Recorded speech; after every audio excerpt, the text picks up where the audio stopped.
Para começar, vamos pensar em algumas leis cósmicas. A conferência vai se chama Luz, Calor e Som, vocês já vão entender por quê.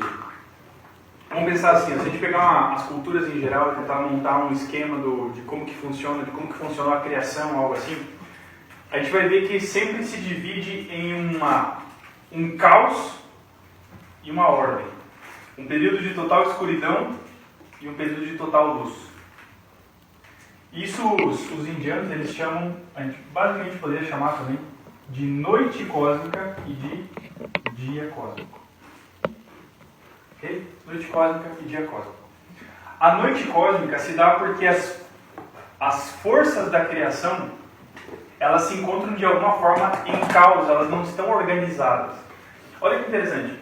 Sempre que nós quisermos fazer um ato criativo, sempre nós precisamos coadunar, correlacionar, apontar numa mesma direção forças opostas.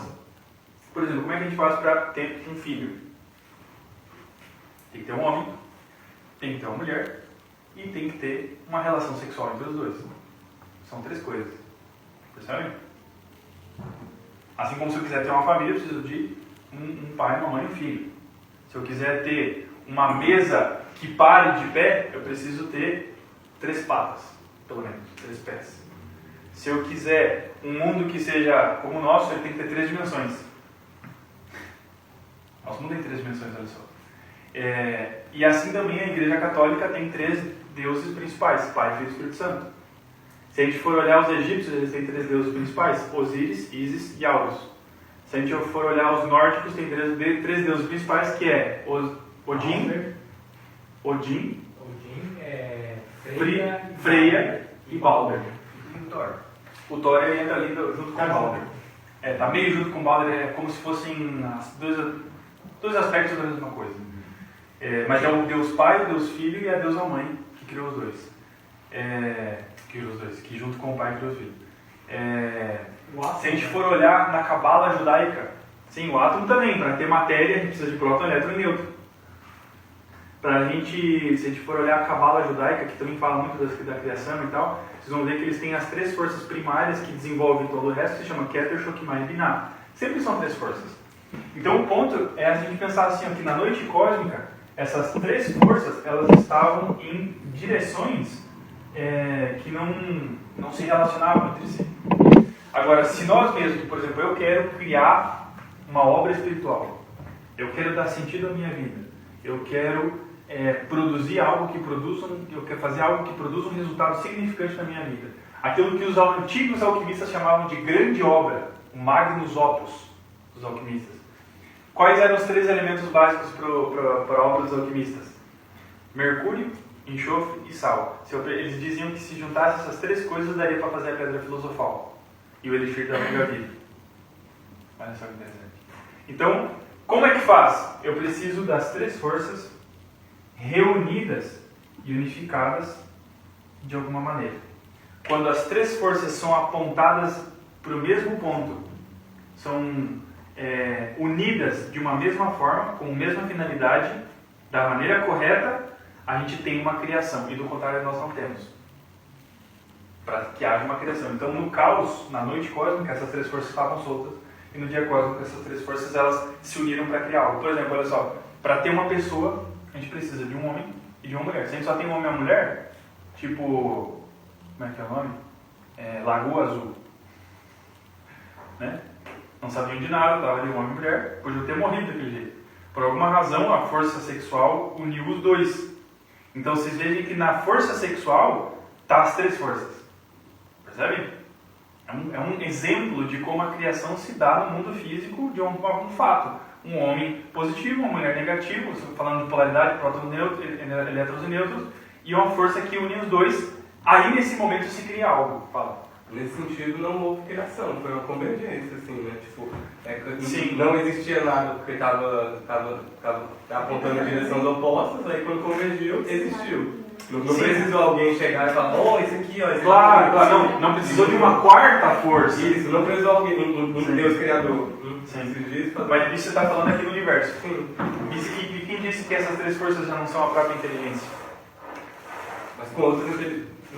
Não, no meio de outras coisas também. Né? Elas mesmas, No caos. é que assim, a gente pode falar, não, então não precisou de inteligência para criar o universo, não, mas as três são inteligência e as três, na noite cósmica, poderiam estar descansando, igual a gente dorme e depois acorda. Diz que os indianos falam que o mundo é um sonho de Brahma. Então, o mundo é assim, ó, acordou, fechou o olho, o universo desaparece. É o pulsar do coração de Brahma também. Sim, também a respiração, etc. Então, tipo assim, essas três forças, elas falam assim, não, por enquanto não vamos criar o universo? Não, não vamos criar o universo. Vamos dizer que os corredores do universo somos nós três. Não, não vamos criar o universo. Então a gente fica assim, de boa, estamos aqui na noite cósmica e tal, tranquilo. Aí assim, vamos criar, vamos. Daí a gente se une e cria. Entende? Como três inteligências, a gente poderia colocar. O ponto é assim, ó. Vou dizer pra vocês uma coisa... Parece café com rapadura. Café com rapadura. Acho que o Frank gostou. O Frank gostou do café. Ficamos felizes. É um pouco de rapadura. Sim, mas ele fica doce. Ó, o ponto aqui da gente analisar isso aqui é que tem um filósofo chamado Charles... Esqueci o nome do cara. Você lembra? Qual filósofo? O que falou das três forças. Esqueci o nome do cara. Não sei. Tá, já lembro do cara. É um Charles isso aqui. Era um lógico. Nossa, eu não sei como é que eu esqueci o nome dele. Enfim, esse cara ele foi um dos maiores lógicos da humanidade. E ele mesmo falou assim, só existiram três grandes lógicos na humanidade. Aristóteles, Leibniz e eu. Sério, mas o cara... Não, claro, aí tem uma época grande, mas assim, ó, mas é verdade. E o mais doido do cara é que ele sintetizou mais tudo da lógica, ele conseguiu sintetizar e falou assim, ó, todo o universo está baseado em três coisas, que ele chamou de primeira idade, segunda idade, terceira idade. A essência do primeiro, a essência do segundo, a essência do terceiro. Os teósofos, a teosofia chamou isso de primeiro logos, segundo logos, terceiro logos. A Igreja Católica chamou de Pai, Filho e Espírito Santo. É a essência triuna do universo. E que fisicamente nós podemos ver e experimentar ela como luz, calor e som. Fisicamente não existe universo sem luz, calor e som. Nós só experimentamos o universo através de luz, calor e som, ou Pai, Filho e Espírito Santo, ou 1, 2 e 3. Tudo precisa de 3 para existir. O nosso próprio universo tem 3 dimensões. Fala. Não, eu pensei que a partir disso, naquele negócio lá do... Como é que é? Geometria... Sagrada. Desse geometria sagrada, a partir disso vai dobrando, né? 3,6, 9... Sim. Agora, claro, mas aí o ponto é o seguinte. A gente já vai chegar em outros números. Mas aqui um ponto muito interessante é assim. Gurdjieff também, ele deu um nome para essa lei, tá? Ele chamou essa lei de Triamasicano, que em grego significa tria, mas e cano. 3 juntos criam. Bem explicativo.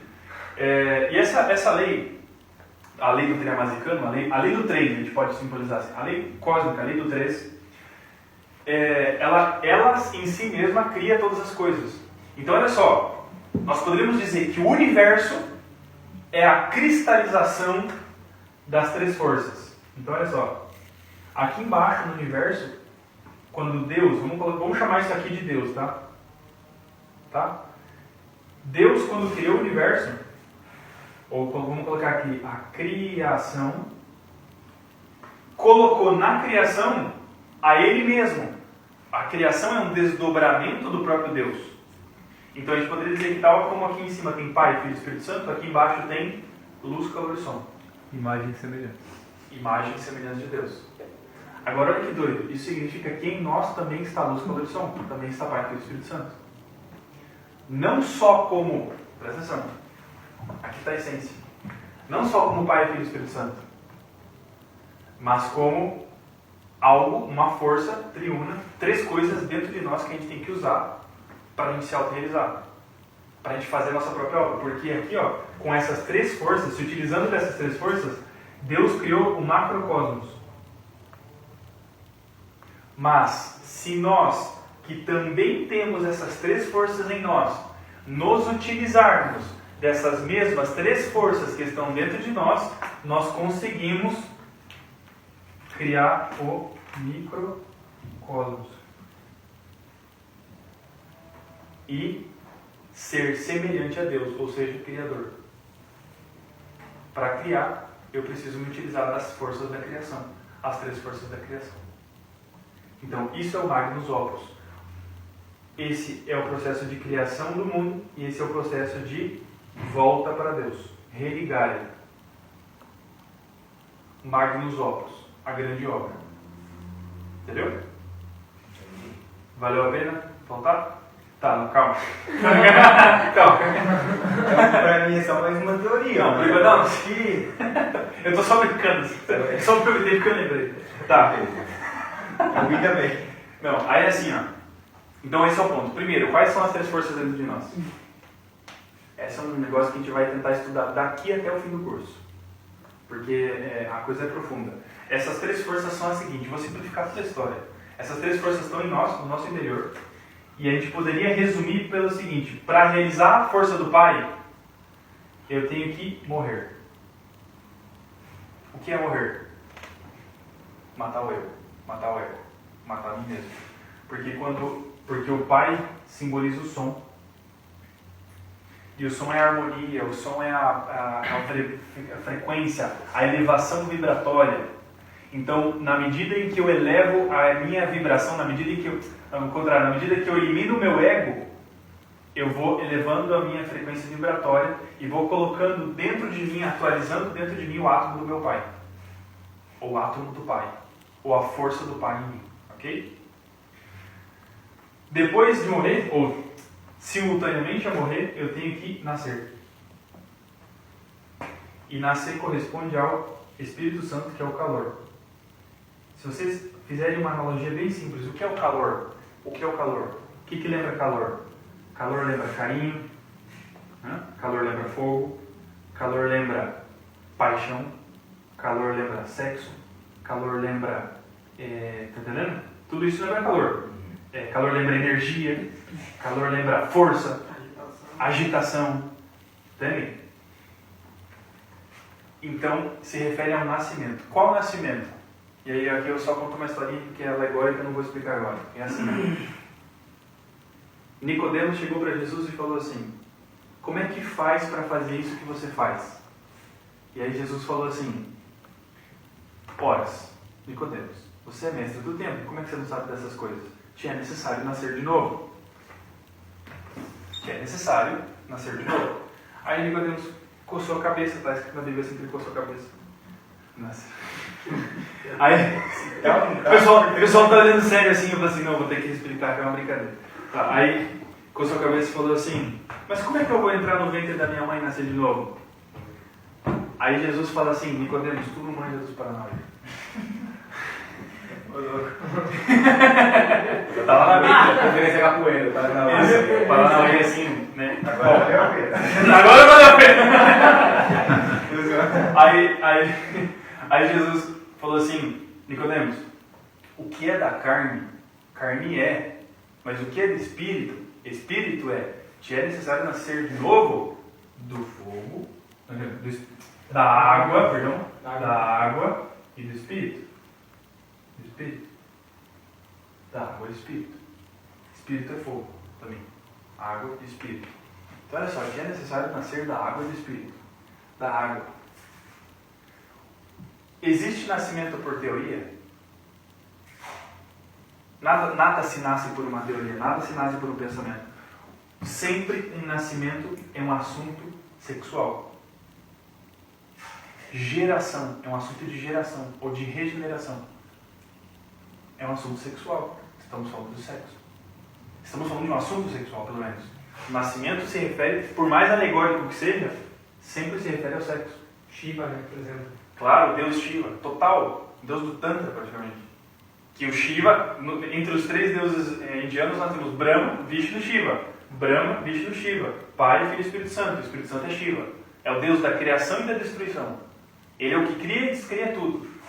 Ele é esse processo. E ele é aquele que pratica, enfim, tem a relação sexual com a sua, como é que é? Esposa chamada? A Shakti, não? Como é que é o nome? Esqueci. É a Devi Kundalini Shakti. Enfim. Bom. Então tinha necessário nascer de novo. Ó, outra historinha. Estava Jesus assim, ó. Jesus estava assim, ó, num poço, estava assim, esperando. Daí chegou uma mulher para pegar água no poço, daí Jesus falou assim, mulher, tenho sede. Daí ela falou assim, Senhor, eu sou samaritano, você é judeu. Samaritano não pode falar com judeu, então, né? Daí, aí Jesus falou assim, se tu soubesses e conhecesses quem é a dádiva de Deus, se soubesses quem é o que vos fala e vos diz, dai-me de beber, vos rogarias que desse que é a água, que é fonte da eterna juventude, não sei o que, e vos converterias na mesma fonte de vida. Daí a mulher, atordoada, fala assim, Senhor, você não tem, eu pulei uma frase, mas não importa. Ela falou assim, Senhor, você não tem balde com que tirar a água? Então de onde você vai tirar essa água? Ela falou, não, essa água aqui é a água do Espírito. Se você beber da água que eu te der, você nunca mais vai voltar a ter sede. Daí ela falou assim, mas Jesus, então me dá dessa água para que eu não tenha mais que vir nesse poço tirar. Mulher super inteligente. Entendendo as analogias. Eu não me seguro de contar essa gente. Aí Jesus falou assim, quer dessa água? Vai e busca teu marido. Olha que top. Você quer dessa água? Vai e busca teu marido. Daí ela falou assim, mas mestre, Jesus, não tem marido.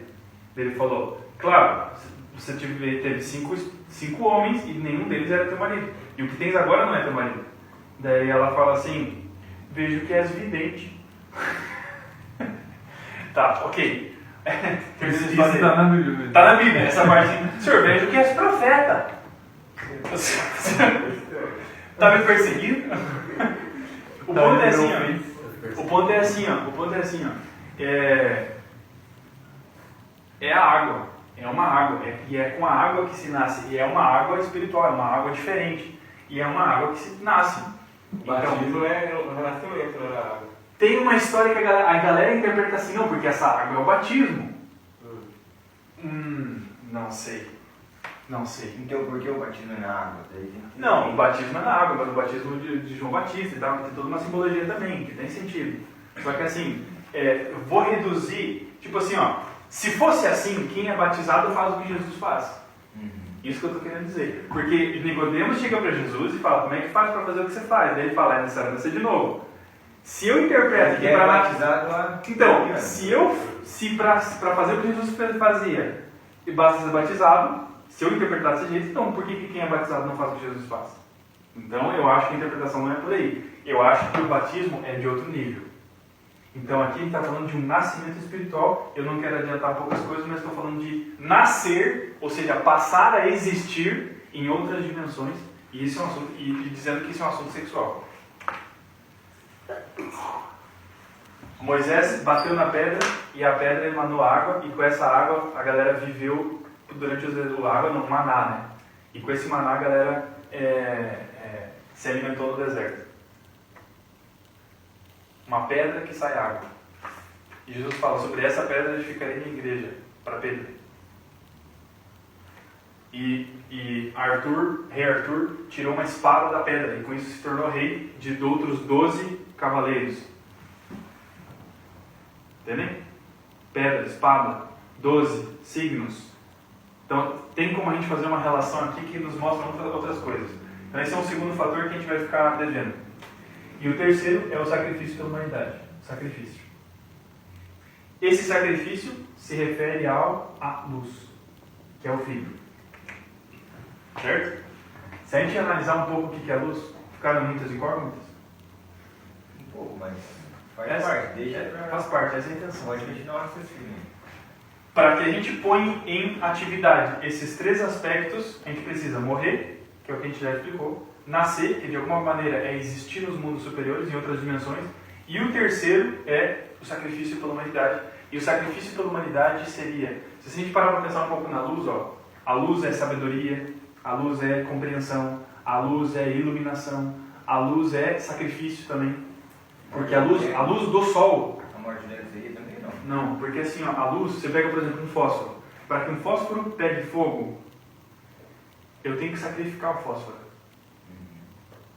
Para que o sol ilumine, eu tenho que sacrificar o sol, porque o sol está, vocês sabem, né, que ele vai queimar e por estar queimando, uma hora ele já vai apagar. Então, sempre que a luz emana, está sacrificando algo. Então a luz sempre parte de um sacrifício. É o ato do sacrifício humano, por exemplo, de que um ser se sacrifique pelo outro, que um ser emane amor pelo outro, que um ser dê seu tempo para o outro, que um ser dê sua compreensão para o outro, etc, que é o ato do amor. Isso é a caridade universal, a gente poderia reduzir isso. Não ser egoísta e está resistindo no mundo superior. Não ser egoísta em fatos. Aqui, compreender nossos defeitos e eliminar eles. Aqui, poder exercer o amor em fatos e no nascimento poder existir em todas as dimensões. Quando a gente existe em todas as dimensões, o nosso ser de fato pode se expressar através de nós, em todos os planos. Tá? Mas esses são os 3 fatores. Até aqui tranquilo? Isso aqui, ó, não é para ser compreendido absolutamente agora, porque é o que a gente vai estudar em todo o curso, até o fim. Mas vamos esclarecendo. Beleza? Mais ou menos. Tá bom. Onde eu quero chegar com isso aqui? Quero chegar no som. Porque assim, ó, se eu entender, então, que de alguma maneira eu tenho que agir com essas 3 forças dentro de nós, uma delas que é super importante é o som. Por que eu quero enfatizar o som agora? Porque o som, quanto mais, se a gente analisa um pouco o som, e a gente utiliza o poder do som, a gente pode elevar a nossa frequência vibratória super e fácil. É como uma técnica eficaz para elevar a nossa frequência vibratória. Então, olha só. O que entra no som? Entra a harmonia, entra a vibração, né? Sabe que o som é um movimento também, né? Um fluxo. Calor. Não, sim, vai entrar o calor e vai entrar a luz. Mas é enfim, uma harmonia e vibração. E aí, consequentemente, no som entra a música. A música não é o estudo da harmonia do som? Se entra a música, também não entra o verbo, a palavra?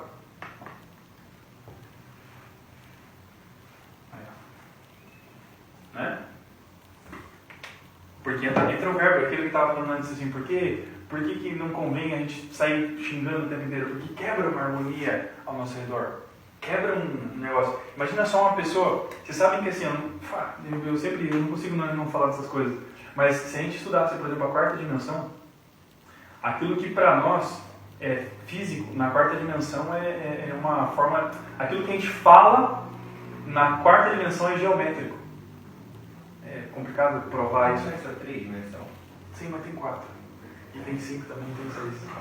Mas isso é uma conferência que eu vou explicar mais na frente. É que eu falei que eu não consigo não falar dessas coisas. Não tem problema. Mas existe uma 4ª dimensão. Mas o que eu queria dizer é que assim, a palavra, quando a gente fala na 4ª dimensão, é possível ver a palavra em formas. Vocês já ouviram falar de uma coisa chamada tonoscopia? Tonoscopia. Meu PC está desligado, mas tudo bem. Tonoscopia é assim, ó. O cara pega e faz uma chapa e toca um violino, assim, já viram? E aí coloca a areia em cima e faz e aí a areia ela se organiza em formas naquele negócio. Ou seja, o som toma uma forma visual. Isso é interessante porque um cara lá, um japonês, como é que é o nome do cara? Masaru Emoto. Ele fez um experimento onde ele vibrava um determinado som para a água, e a água ele colocava ela no estado de congelamento e filmou isso em câmera, ele tirou foto disso em câmera, com microscópio. Ele pegou o átomo, a molécula da água se cristalizando e o formato que ela ia se cristalizando. Então ele ia pegando e colocava assim para tocar Mozart. E aí, conforme a água ia cristalizando, ele pegava o formato um formato harmônico de Mozart. Aí ele colocou Beethoven, formato harmônico. Cada uma das músicas ele pegava um formato que com a água cristalizava visualmente aquela harmonia. Mas, por exemplo, ele colocou heavy metal e a água fez... Claro. E outra coisa que ele fez também, ele fez uma forma de falar a palavra. Imagina se ele pegasse funk. Pois é. E ele perdoa que vai de funk. Por mim, tô tranquilo. mas, por exemplo, ele fez também com a palavra. Não lembro se foi com pronúncia ou se foi escrito. Mas ele colocou assim... Teve por os exemplo, dois, teve os dois. Teve os dois? Aham. Porque ele colocou assim, por exemplo, a palavra amor. E cristalizava um formato específico para o amor. Ele colocava a palavra sabedoria e cristalizava uma coisa específica. Ele colocava, etc. Daí ele colocava assim, idiota. E aí cristalizava horrível, assim, uma coisa totalmente desarmônica. Colocava você é feio. Dava um outro formato horrível. Até esses tempos saiu um experimento que fizeram, não sei se todo mundo viu, mas saiu no jornal, televisão, Da plantinha? do arroz. Eles, nas escolas, vocês viram, né? Sim. Colocavam 2 potinhos de arroz, aí as crianças iam lá e xingavam. E o outro deixavam tipo, de boa. Aí passou um tempo, o que eles xingavam apodreceu muito mais rápido que o que estava de boa. Assim. Sim. E eles elogiavam o outro, tá certo? Então, elogiavam. isso. Todo dia as criancinhas chegavam no colégio e elogiavam aquele e faziam mal para aqueles outros. Era para ensinar isso para as crianças. Mas qual que é o ponto? Onde que está o ponto aí? Porque a nossa ciência, ela é muito... Nosso método científico assim, atual, ele é muito durão, muito grotesco, é puramente físico. O que eu não puder ver, eu não posso provar. Mas e se a gente pudesse dizer de certas forças que a gente chama subjetivas, a gente chama essas forças de subjetivas, né? Amor, ódio, é subjetivo. E que essas forças também podem provocar resultados palpáveis, pelo menos aí a gente já tem uma demonstração de que algumas forças subjetivas são concretas. Olha só. E aqui eu estou falando disso porque a palavra, o verbo e a música produzem efeitos visualmente harmônicos ou desarmônicos. A tal ponto que eu poderia dizer que uma palavra bonita cria coisas boas e uma palavra negativa cria coisas ruins. Cria. Olha só. E isso me dá uma certa sustentação para falar sobre os mantras. Os mantras. Porque o que é um mantra? As pessoas, olha, quando eu leio algum artigo científico, alguma revista, alguma coisa que a galera fala sobre os mantras, eu tenho a impressão de que ninguém faz a menor ideia do que é um mantra. Assim, falando de ciência, tá? Falando de galera assim que nunca, sei lá, que não praticou budismo, não praticou algo assim. Porque um mantra não é uma coisa que você fica só repetindo porque você não sabe, sem prestar atenção no que está sendo pronunciado. Aquilo, primeiro que tem que ter consciência do que você está fazendo. Primeiro, começa por aí. O mantra não é válido se você esquece que você está fazendo mantra. Você não fala para você ficar não é essa a ideia do mantra. O mantra é focalizar toda a consciência em uma palavra que produz um determinado resultado para potencializar esse resultado dessa palavra. Olha só. E tanto é assim que existe como a gente perceber isso através dos chakras. Olha só. 1, 2, 3, 4, 5, 6, 7. Nós temos 7 chakras básicos no nosso corpo. Vamos colocar assim. Quer colocar? Sim. É simplesmente uma concentração de energia. Um vórtice de energia, uma roda de energia, algumas pessoas falam. Mas é uma localização que não é visível, não é físico, não dá para cortar com bisturi e encontrar o chakra. É uma energia, um núcleo de energia, que dizem que gira. Mas é um núcleo. Então nós temos esses 7 núcleos, dá para a gente relacionar quase todos eles com glândulas endócrinas, a localização.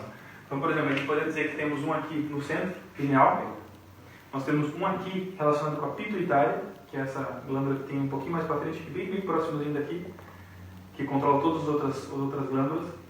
Um outro aqui na tireoide, na garganta. Um outro no coração. A gente consegue apontar também um nos pulmões, ou na timo, relacionado com a timo nesse caso. Um umbilical, englobando todas as glândulas que tem aqui, que a gente poderia considerar pâncreas, fígado, etc., baço. Aqui um no plexo solar. Um nos órgãos sexuais e um no cóccix. Plexo solar, isso aqui se chama plexo. São muitos plexos que o corpo tem. Os chakras normalmente têm relação com os plexos também. Plexo é uma junção de vários nervos. Tá? Então a gente chama isso aqui de plexo umbilical, plexo solar. A gente não, isso é médico, é histórico. Né? E aí a gente tem um nos órgãos sexuais e um no cóccix. Então, ó, aqui, pineal, pituitária, garganta, ou vamos colocar tireoide, coração. Vamos colocar esse aqui, o plexo. Pulmões. Não, tá. Vou falar de outra coisa. Vamos colocar aqui o sexual e cóccix. Esses. Vou colocar aqui, ó, o dos pulmões. Assim, ó. Pulmão. Esses são os principais dos chakras, ok? O ponto desse aqui é porque a gente pode pegar assim, ó, a gente consegue separar os mantras mais básicos que existem e que a gente poderia chamar eles de 7 vogais da natureza, porque são a vogal I, correspondente ao chakra do pineal, a vogal I, correspondente ao chakra da pituitária, a vogal E, correspondente à tireoide, a vogal O, correspondente ao coração, e o A, correspondente aos pulmões, U ao plexo solar, M ao sexual e S ao cóccix. Essas são as 7 vogais da natureza, ou 7 mantras básicos. E qualquer mantra que a gente faz, acima de tudo, essas vogais, que MS a gente também chama de vogal, essas vogais correspondem a... Tipo assim, se eu faço um mantra, qualquer mantra, por exemplo, eu posso fazer um mantra A1, por exemplo. De alguma maneira o mantra A1 vibra com os pulmões, o plexo e o chakra sexual. Falando a nível de chakra. Ou o mantra OM, que vibra com o coração, com os órgãos sexuais, mas por uma razão misteriosa também vibra com a pituitária. Mantra OM. Vibra aqui.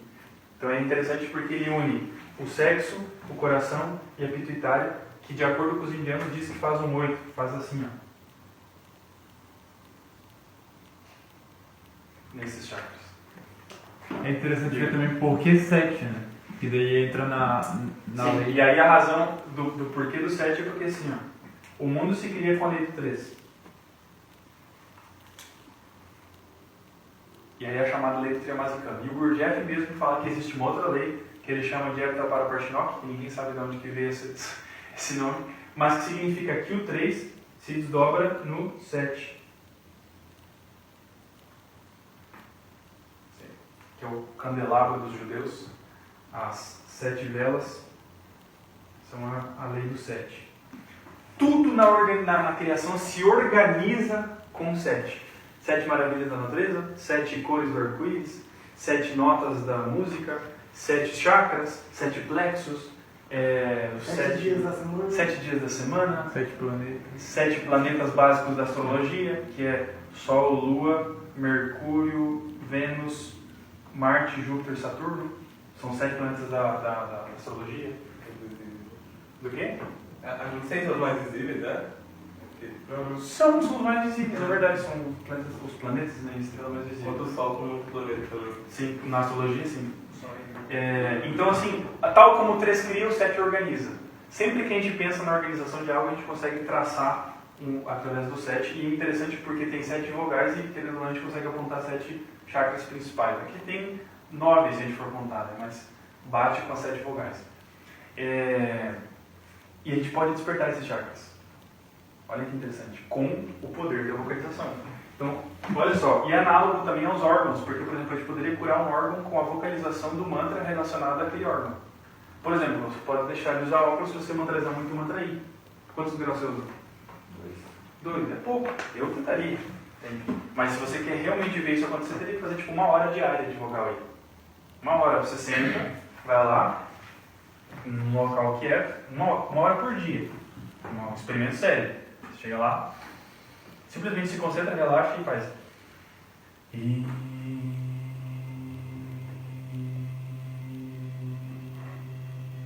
Concentrado aqui. Ou concentrado em toda essa região. Entendeu? Isso é uma prática onde você projeta a força do seu verbo, a força da vibração, da harmonia para esse chakra. Entende? E então isso com relação ao chakra. Eu digo assim, eu vocalizei muito tempo o vogal O, dentre as razões porque eu tinha um problema no coração. E que, olha, hoje em dia eu tenho feito menos o mantra O, e agora está me voltando, mas sempre, enquanto eu estou fazendo mantra O, eu não tenho problema no coração. Eu tenho um sopro que ele dá uma espécie de uma arritmia. Tem uma coisa assim, sei lá, às vezes eu me abaixo e ele começa o coração. Mas se eu estou fazendo mantra O diariamente, não tem. Ponto final, não tem. E a mentalização do 7 também cura ronco, sabia? Cura ronco. Uhum. Não sei o que mistério que acontece, mas se vocês fazem isso aqui antes de dormir, vocês não roncam. É um mistério, não sei como é que é. Simplesmente você inala, enche os pulmões e fala a vogal. E concentrado. E até acabar o ar. E aí vai. Entende? Um exercício ultra poderoso é fazer 7 vezes cada vogal. 7 vezes o I, 7 vezes o E, 7 vezes o O, 7 vezes o U, 7 vezes o A, 7 vezes o M, 7 vezes o S. Porque se a gente faz isso aqui antes de dormir, a gente alimenta, pode ser na verdade em qualquer momento do dia, mas antes de dormir é mais forte. A gente alimenta uma parte da nossa consciência que é responsável por trazer todas as lembranças do que a gente fez em astral e trazer para o mundo físico. E a gente consegue ter sonhos muito mais lúcidos se a gente faz essas 7 vogais. A Tayara, ela estava fazendo o curso, quando eu estava fazendo esse curso aqui, eu falei para ela isso aí e ela começou a fazer, e aí o que aconteceu mesmo? Você... Na verdade eu fiz mais pra... Você estava falando do despertador, né? Pra gente não ficar colocando ele despertar várias vezes, acordar na primeira. Soneca, tem mais disposição. Porque antes você só acordava com o despertador. Coloca 6 horas, 6h15, 6h30. Sim. E aí você fazia os mantras e você já acordava. À noite, isso. Olha que interessante. Tipo assim, pra ela foi esse efeito. Mas, por exemplo, um que eu já digo é o de acabar com o ronco. Outro efeito que acontece é a pessoa, se ela nunca lembra dos sonhos, ela começa a lembrar. Se ela já lembra, ela lembra mais lúcido. Se ela já lembra lúcido, ela tem uma chance muito maior de despertar em astral. Isso, fazer os 7 mantras. Tá? Cada vogal é separado. Mas também tem um poder para cada chakra. Por exemplo, a pituitária tem a capacidade da clarividência. Então é possível, por exemplo, ver a aura das pessoas. Tipo assim, a gente já tem essas faculdades, mas elas estão tipo, meio que quase praticamente atrofiadas. Se a gente mantraliza, a chance disso acontecer é gigante. Se a pessoa faz por 10 minutos diários um mantra aí bem concentrados, em 15 dias ela começa a ver algumas coisas. Entendeu? Olhando para um copo de água, melhor ainda. Entende? Por exemplo, assim, você vê, sei lá, a aura das pessoas, começa a ver por onde as coisas vão passar, porque você sabe, sei lá, por onde um carro vai passar, se um carro vai virar uma rua, entende? Tipo assim, você olha e você já sabe. Então, tipo assim, a clarividência tem a ver com o mantra aí. O mantra aí, por exemplo, ele tem já relação com a clareaudiência, que é escutar as coisas dos mundos superiores, como é o caso de Beethoven. Beethoven escutou a música das esferas. Mozart escutava a música das esferas. Ele não criava da cabeça dele, ele escutava a música dos mundos superiores. Qualquer pessoa que vá nos mesmos planos que Beethoven ouviu, isso vai escutar as mesmas músicas e outras que ele não compôs, por exemplo. Também. O mantra O, por exemplo, que tem relação com a intuição. Intuição, por um lado, é sentir amor, pelo outro, mas também é saber sem pensar. Intuição é isso, é saber sem pensar. Inspiração é se sentir inspirado. É muito mais fácil compreender os defeitos se a gente tem uma intuição aflorada. O plexo solar que tem relação com a telepatia. O plexo solar tem relação com a telepatia. Eu consigo olhar para você e saber o que você está pensando. Ler os seus pensamentos como se fosse um livro aberto. Isso é telepatia. O chakra sexual tem relação com a saída em astral consciente. O mantra o dos pulmões tem relação com lembrar vidas passadas, por exemplo. Lembra que eu falei para vocês daquela história do Dalai Lama? Acredita ou não acredita em vida passada? Não, eu lembro. Como é que faz para lembrar a vida passada? Mantralizar 1 hora por dia, vogal A. Concentrado nos pulmões, concentrado. Só. E a pessoa lembra. Começa a lembrar pelo menos. Tem um caso de um rapaz que ele fez muito mantra para lembrar a vida passada. E ele... Não sei se ele chegou a lembrar ou não, mas a galera que dormia no mesmo quarto que ele falava que ele falava em alemão à noite. E de fato depois ele se mudou para a Alemanha. Doido? sei lá, o cara não sabia alemão, no caso. Entende? Então, esses são os chakras. É isso. Super, super poderoso. Muitos efeitos.